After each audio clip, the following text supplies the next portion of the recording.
ኧረ እስኪው በእናትሽ የሰው ጥላ አይቻለሁ። መስሎ ይሆናል። በቃ ማንም የለም እኮ መስሎ ይሆናል ትኛለሽ። እንዴ አሁን ጥላ አይቻለሁ እዚህ ጋር። ምን ማለት ነው እንዴ? የሰው ጥላ አይቻለሁ። ተደብቀው ይሆናል እንዴ? ለምን ብለው ይደበቃሉ? እኔ እንጃ። እኔ እሱን እንዴት አውቃለሁ? በዚህ ሰዓት ምን አይነት ጥያቄ ምን ጠይቂኝ ዘቢባ። ለማንኛውም አሁን ከዚህ ቶሎ እንሂድ።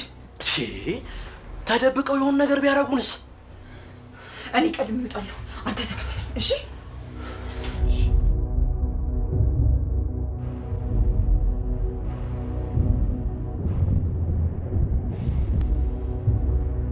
እንዴት ገባሽ? እኔ ይሄን በምን አውቃለሁ? ለስራ ብላ እኮ ነው የወሰደችኝ። እንዴ ማለት ያለምንም ተያዥ? አዎ። ኤፍሬምም ደግሞ በጊዜው ዋስ ለመሆን ፈቃደኛ አልነበረ። ምንድን ነው የምታለቅሽው? ምን ሆነሽ ነው? ሄሎ ጭራሽ ጆሮዬ ላይ ዘጋው እንዴ? መሀን ሴት ታቅፎ ለመኖር ጭራሽ እናትና አባቱ ላይ ፊቱ ይላዞራል። ምች ላይ መስለኝ ይኸውልህ፣ ሐኪሙ እንዳለኝ ከሆነ እድሌ በጣም አነስተኛ ነው። ሐኪሙ የሄድሽበት?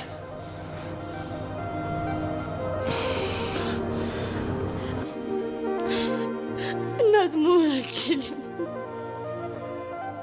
ሰራተኛዋ ፋና እጅግ አጓጊና እጅግ ልብ አንጠልጣይ ክፍል 8 ዛሬም በሚገርም ሁኔታ መጥቷል።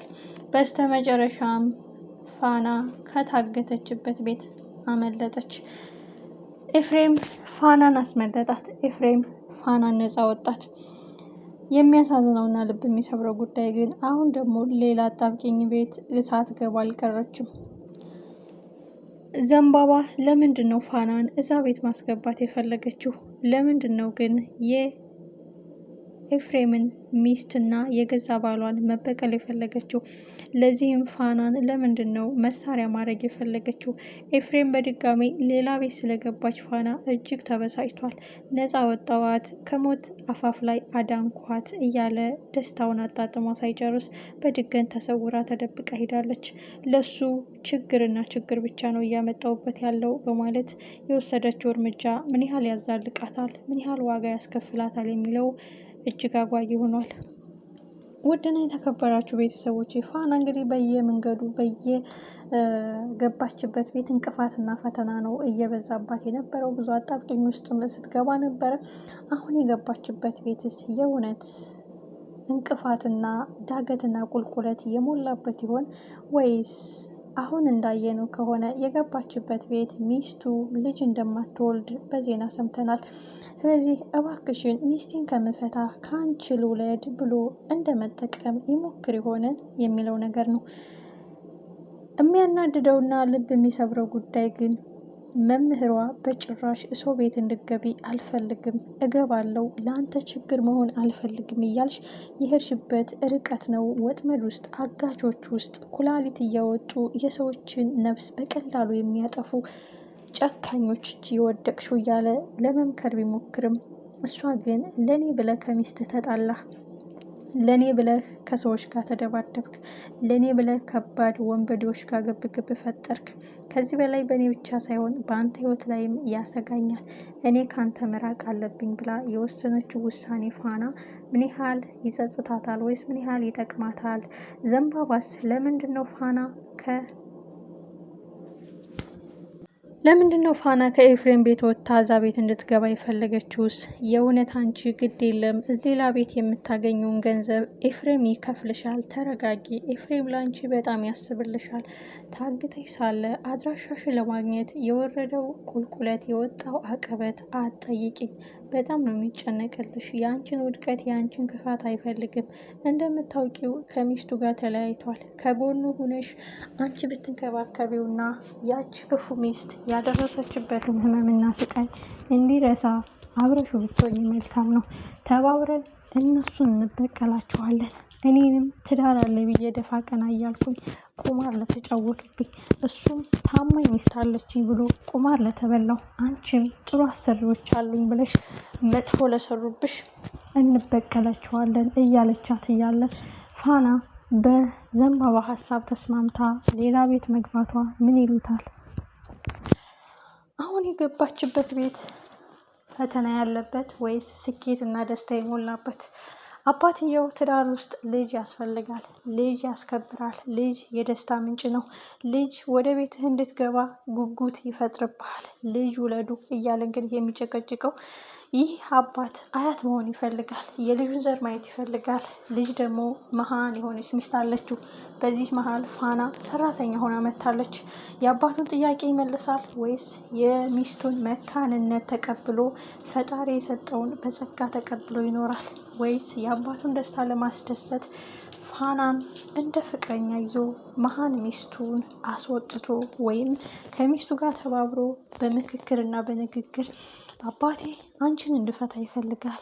እኔ አንቺን መፍታት አልፈልግም፣ ግን ልጅ ማግኘት አለብን። እኔ ከአንቺ ነው ልጅ ማግኘት እንፈልገው፣ ግን እባክሽን አንቺን መታው ስለማልችል ለቤተሰቦች ደስታ ስል ልጅ መውለድ አለብኝ ብሎ ፋናን ለማግባት ይጠይቃል? ወይስ ሌላ ምን አይነት ፈተና ይመጣባት ይሆን? እዛ ቤት ከሰማችው ታሪክ ካዳመጠችው አሳዛኝ ዜና ፋና ልቧ ተሰብሯል። እናት መሆን አልችልም፣ ልጅ ወልጄ በክንዴ የማቀፍ እድል አልተሰጠኝም፣ የመውለድ እድሌ 0 እንደሆነ ዶክተሩ ነገረኝ። ታዲያ ከዚህ በላይ ልብ የሚሰብር ዜና ምን አለ የሚለውን ነገር ፋና ሰምታለች። ይህ ሰውዬ ሜቢ ሚስቱ ልጅ ስላልወለደችለት እንደማትወልድም ስላረጋገጠ ነገ ተረኛዋ እኔ ልሆን እችላለሁኝ።